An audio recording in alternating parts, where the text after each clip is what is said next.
Hello friends, myself Chetan Thakur. Today we learn standard 11th. So in a continued chapter, magnetic quantum numbers is electron presence in orbitals. So ये जो है तो आपको orbital के बारे में information यहाँ से मिल सकती है. m is equal to 2l plus 1.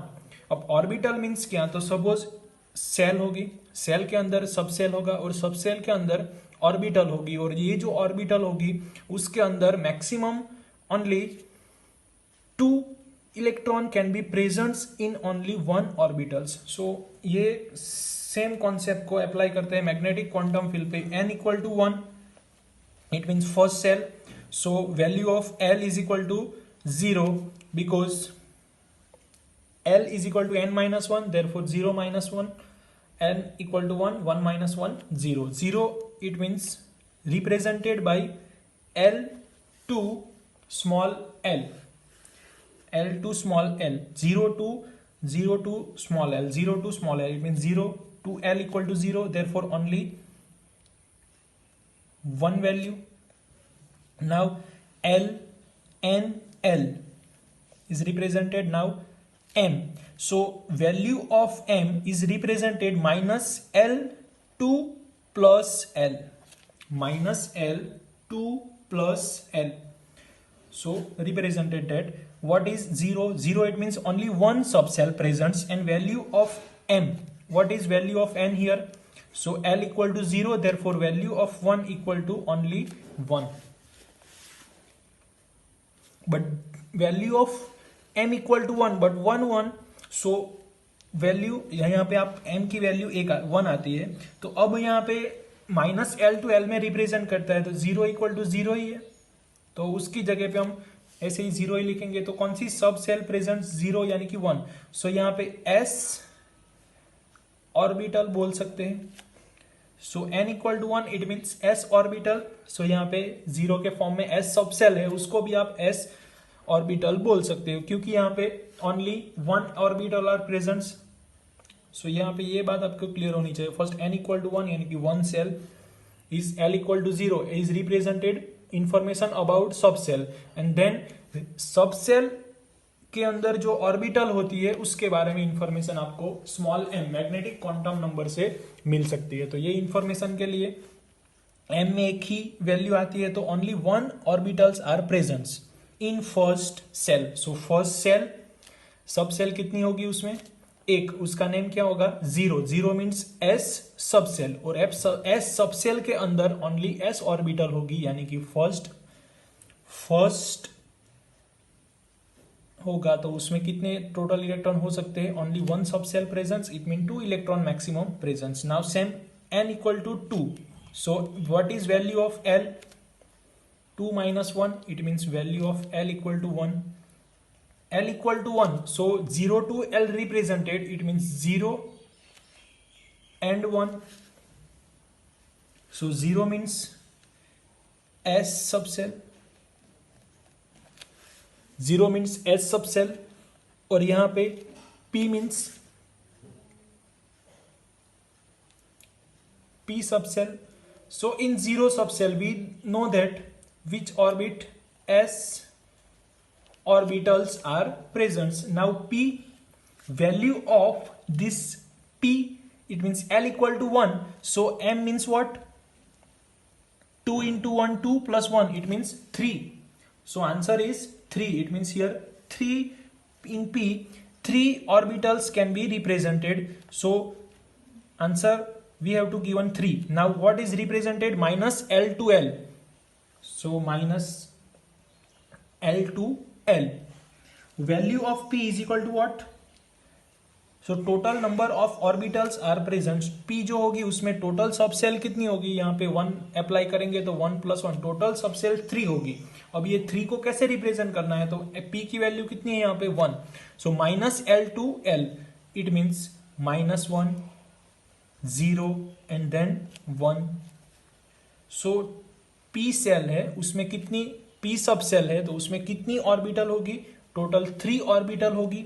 उसका जो नेम है वो px, it means A axis के अकॉर्डिंग टू आता है. यार s में कोई एक्सिस आती नहीं है, क्योंकि s का जो मोमेंटम है वो स्पिन है उसका, वो स्फेरिकल स्पिन है, यानी कि ऑल एक्सिस को वो कवर करता है। तो इसके लिए उसको पर्टिकुलर ऑर्बिट का नेम नहीं दिया गया है, उसको एस ऑर्बिटल ही बोला गया है, एक्सिस रिप्रेजेंटेड नहीं किए। तो यहां पे हमने लिखा P X, P Y and P Z. So ये एक्सिस रिप्रेजेंट करता है। टोटल 3 ऑर्बिटल है, उसमें फर्स्ट -1 को हमने लिया पी एक्स कहा, वो एक्स ऑर्बिटल को रोटेट करता है। पी वाई कहा, वो Y orbital, it means Y axis को ये ऑर्बिटल अपने मोशन में, रोटेशन में यूज करता है जब न्यूक्लियस के अराउंड घूमता है तब।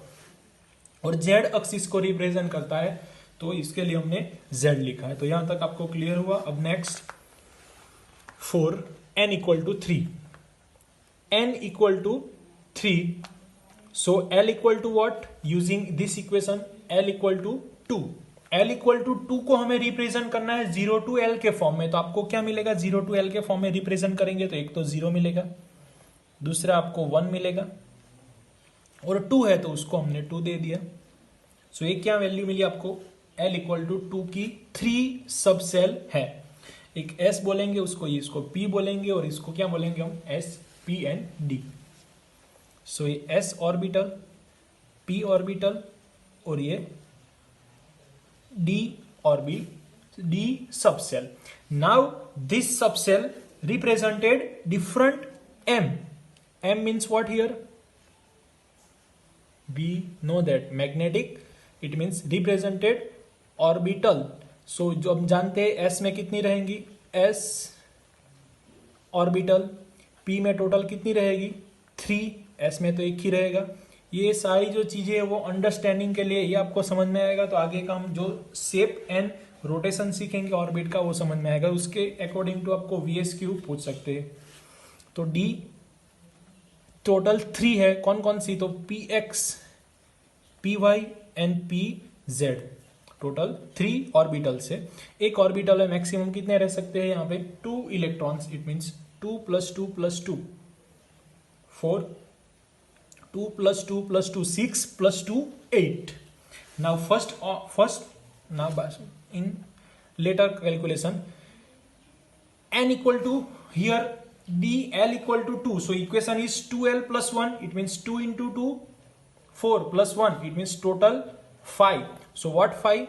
d xy, d yz, d zx, d x² - y² and D z²। ये हम बाद में आपको समझ में आएगा क्यों। यहाँ पे वो जब रोटेशन के बारे में डिस्कस करेंगे तब यहाँ पे XY एक्सिस पे उसका रोटेशन होगा, इसलिए D के नीचे XY लिखा है, यहाँ पे DYZ लिखा है। It means 2 axis are included this rotation, Y and Z and then Z and X, so x² - y² and z²। ये आपको बाद में पता चलेगा जब आप नेक्स्ट टॉपिक देखेंगे, तब ये कौन सा एक्सिस किस तरह से रोटेशन आता है वो शेप में सीखेंगे हम। तो यहाँ पे n इक्वल टू 3 में बात की तो 3 में कितनी सबसेल होती है? टोटल 3 सबसेल होती है, S, P एंड D। और ये सबसेल में टोटल कितनी ऑर्बिट होती है? तो यहाँ पे S ऑर्बिट होगी, उसमें S ऑर्बिटल और S सबसेल एक ही है, तो उसको बोल सकते हैं P जो सेल है, सबसेल है, उसमें 3 ऑर्बिटल होती है, PX, PY and PZ। And D जो होगा उसमें टोटल 5 सबसेल, AD में 5 ऑर्बिटल होगी, 1 2 3 4 एंड 5। ये सब आंसर कैसे आता है आपको? तो उसके लिए इक्वेशन लिखा है M = 2L + 1। So using this equation we can find out.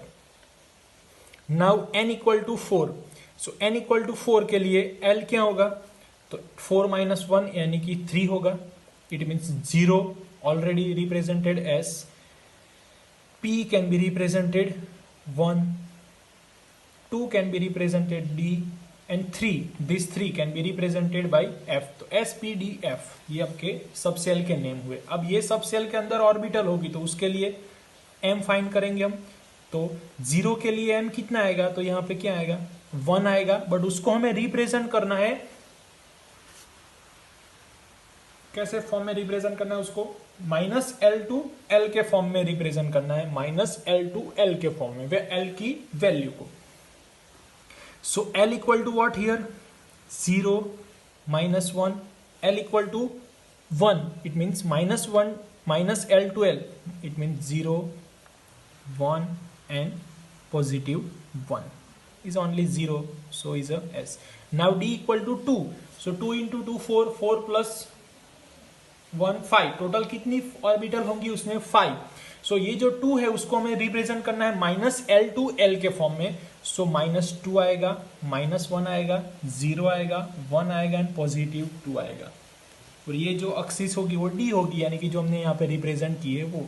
उसी तरीके से यहाँ पे f को रिप्रेजेंट करना है हमें, तो f को कैसे रिप्रेजेंट करेंगे, 3 लिखना है, 3 into 2 6, 6 plus 1 7, so -7, -6, -5 up to +7। So this 2 को रिप्रेजेंट किया हमने, यहाँ पे 3 को करना है, 3 यानी कि -3 होगा, -2 होगा, क्योंकि -l to l representation of value of l। So value of l equal to 3, therefore -3, then 0, 1, 2 and 3। Total कितनी हुई यहाँ पे 7 ऑर्बिटल्स हुई, तो टोटल इलेक्ट्रॉन कितने होंगे 14 होंगे। सो नाउ कैलकुलेशन करते हैं इलेक्ट्रॉन के बारे में। ये बात हुई आपकी ऑर्बिटल्स के बारे में, यानी कि shell, subshell and orbitals. So first orbit होगी, फर्स्ट सेल होगा, उसमें कितने इलेक्ट्रॉन रहेंगे वो आपको कैलकुलेट करना है। तो फर्स्ट में तो कितनी, एक ही, अब नीचे तक उसके अंदर अंदर क्या ऐसे देखते जाएंगे तो आपको ओनली s ऑर्बिटल मिलेगा, यानी कि एक ही सब सेल है, उसमें भी एक ही ऑर्बिटल्स है। तो फर्स्ट में टोटल कितने इलेक्ट्रॉन होंगे, 2 इलेक्ट्रॉन होंगे फर्स्ट में।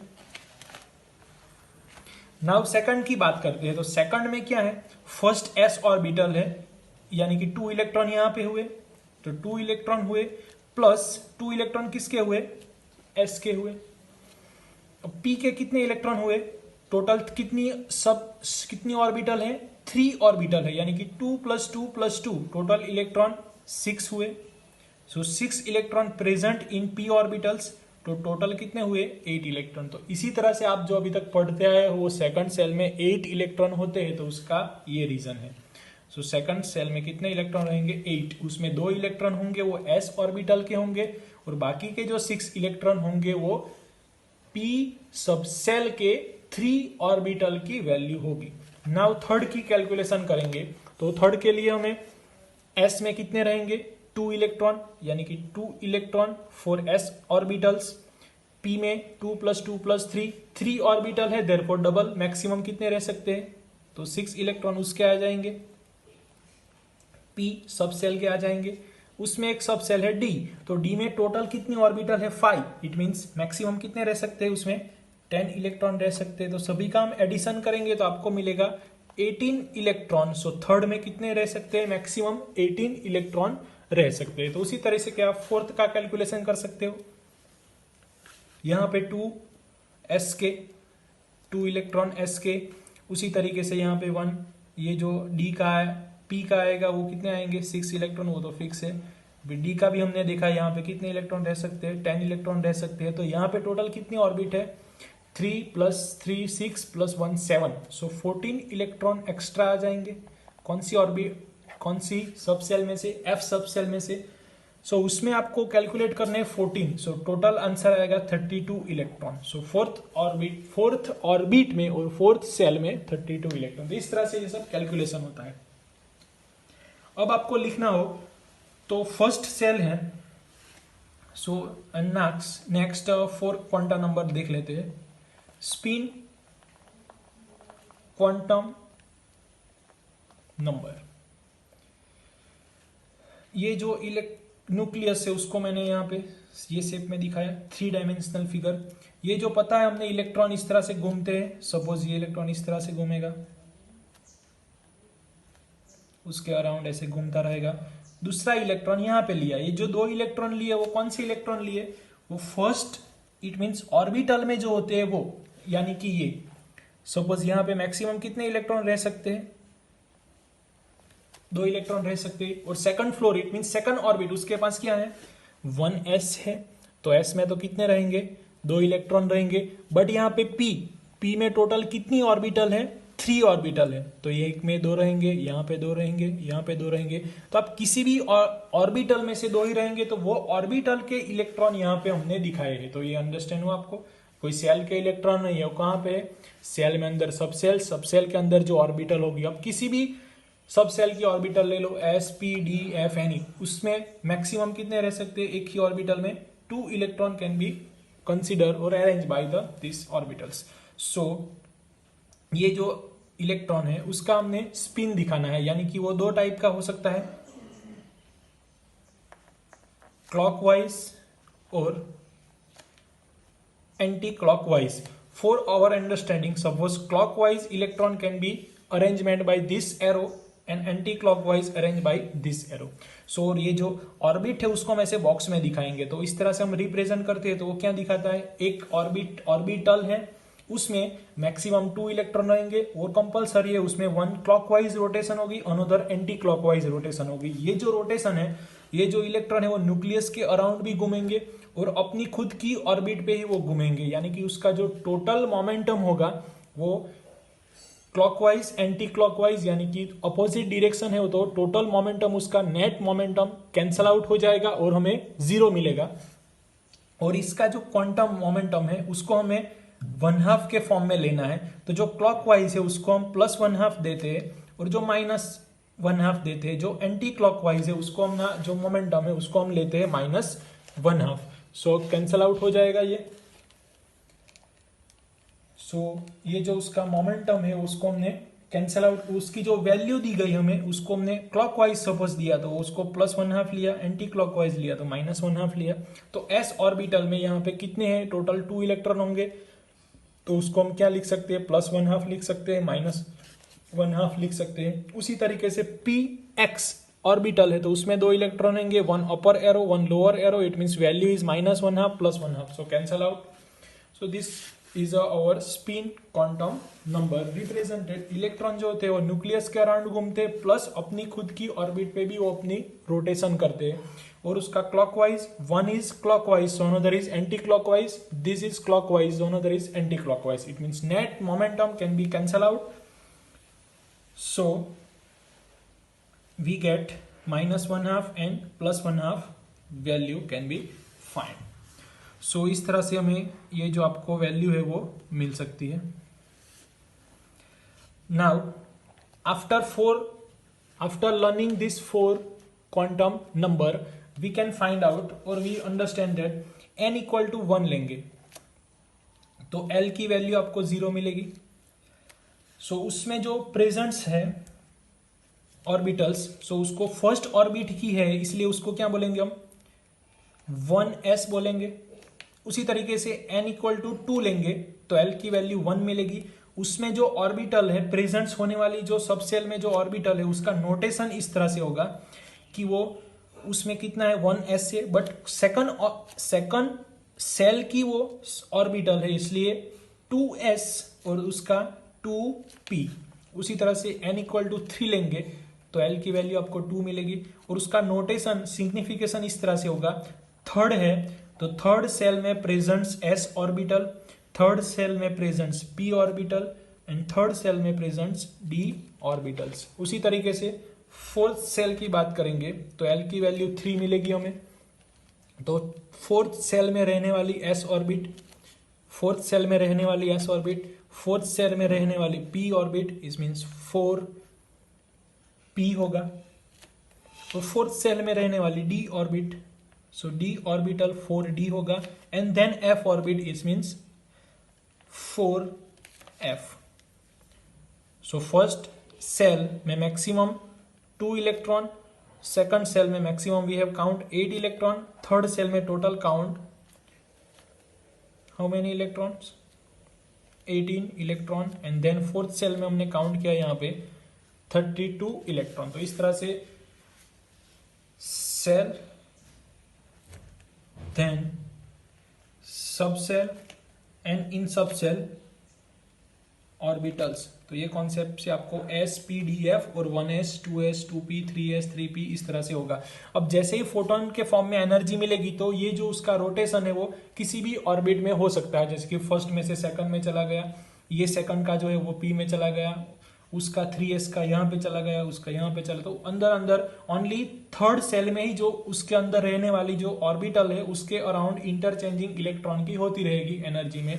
तो इसकी वजह से हमें न्यूक्लियस में से जो पाथ मिला था, तो इस तरह से जो हमें पाथ मिला था उसको हाई डेंसिटी का पाथ मिला था, यानी कि जो सब सेल में जो होता है सब सेल के अंदर जो ऑर्बिटल होती है उसमें इंटरचेंज होने की वजह से जो इलेक्ट्रॉन की पोजीशन है वो हमें इस तरह से मिली थी। तो ये आपका कॉन्सेप्ट था। तो नेक्स्ट लेक्चर में हम सीखेंगे ऑर्बिटल्स के shape and shape of atomic orbitals. Thank you friends.